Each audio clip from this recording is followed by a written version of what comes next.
music, Lisa. Get set. Go. 5. Oh, we're back. That's a quickie. Well, all right. You did say get set, go. You're listening to Live from the Heartland Show. I'm Michael James. I'm here with my partner, Katie Hogan. Hello. And you're listening to another edition of the Live from the Heartland Show, which is brought to you on WLUW 88.7 Chicago Sound Alliance. And then those of you who are in the know, we videotape them, and they'll show up on CAN TV or at youtube.com/heartlandmedia. So there it is. All right. And we're supposed to smile for this photographer that's out there. We have our next guest is a guy named Geo Darden, and he's the founder of Copperbridge Foundation. And I got a call from our good pal Terry Abramson, who said there's a Cuban dance troupe in town.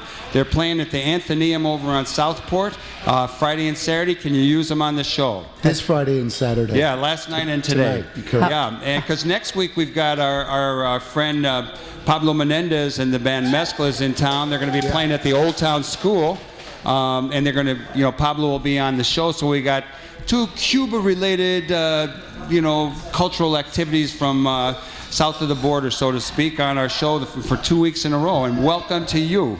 Thank you. Good to be here. Good to have you.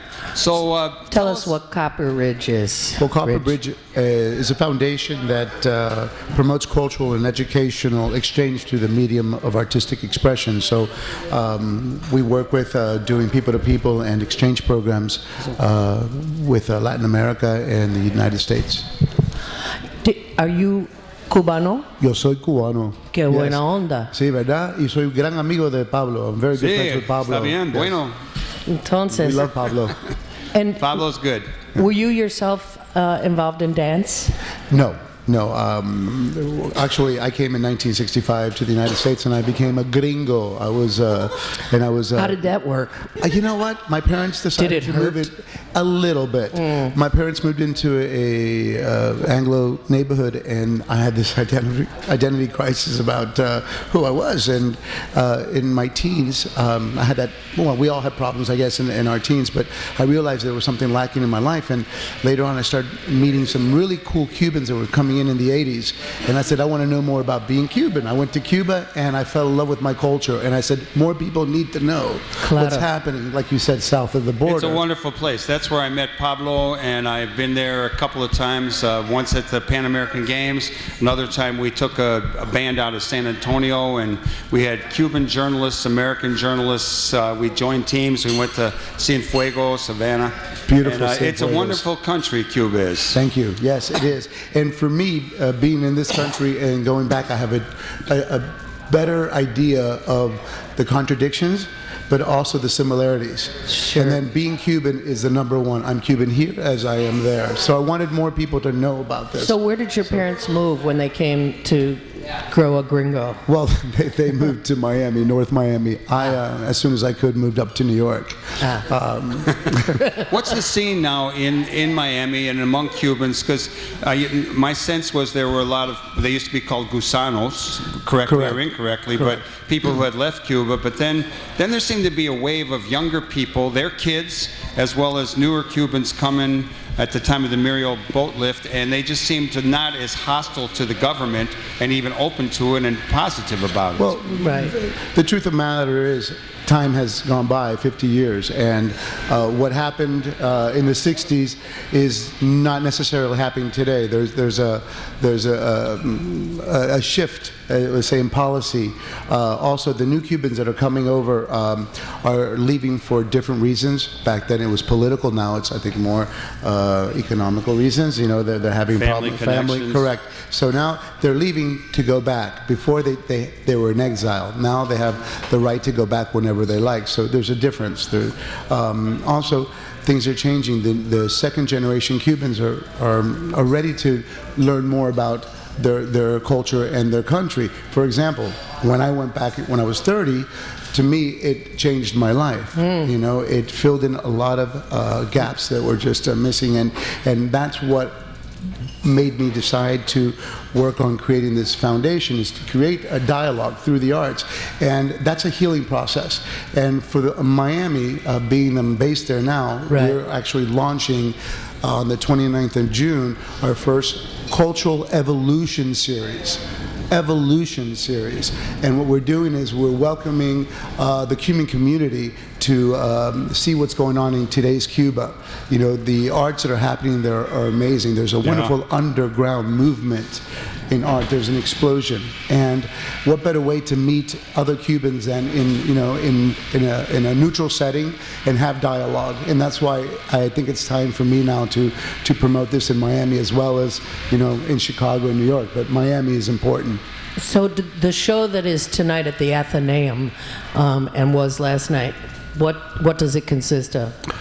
Well, the beautiful thing about this particular show, it's a year ago, Hedwig Dance from Chicago went down to Cuba via my sister organization, Art Encounter, from Chicago. By the way, when I first came to Chicago, the first place they brought me to was your the restaurant. Heartland Cafe? Yeah, that's right. Hallelujah. So this is wonderful to come here. I knew exactly where we were when my friend pulled up, and I said, "My God, this is where it was our welcome event 2 years ago."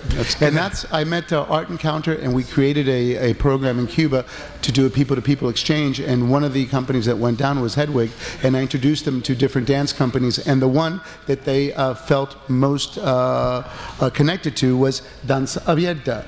Hence, they're here now. This is after a year of dialogue. They're now performing in a joint show tonight. Cool. So this is what it's all about. Yeah. And we saw them last night to a standing ovation. It was amazing.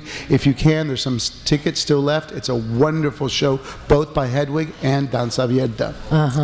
That's Geo, true. what are the current politics of bringing people, groups from Cuba, performers to the United States? I remember after I had met Pablo Menendez in Havana, we brought them to the Heartland Cafe. We did that on a couple of occasions. Then Bush got elected, so we had 8 years where they couldn't come and tour.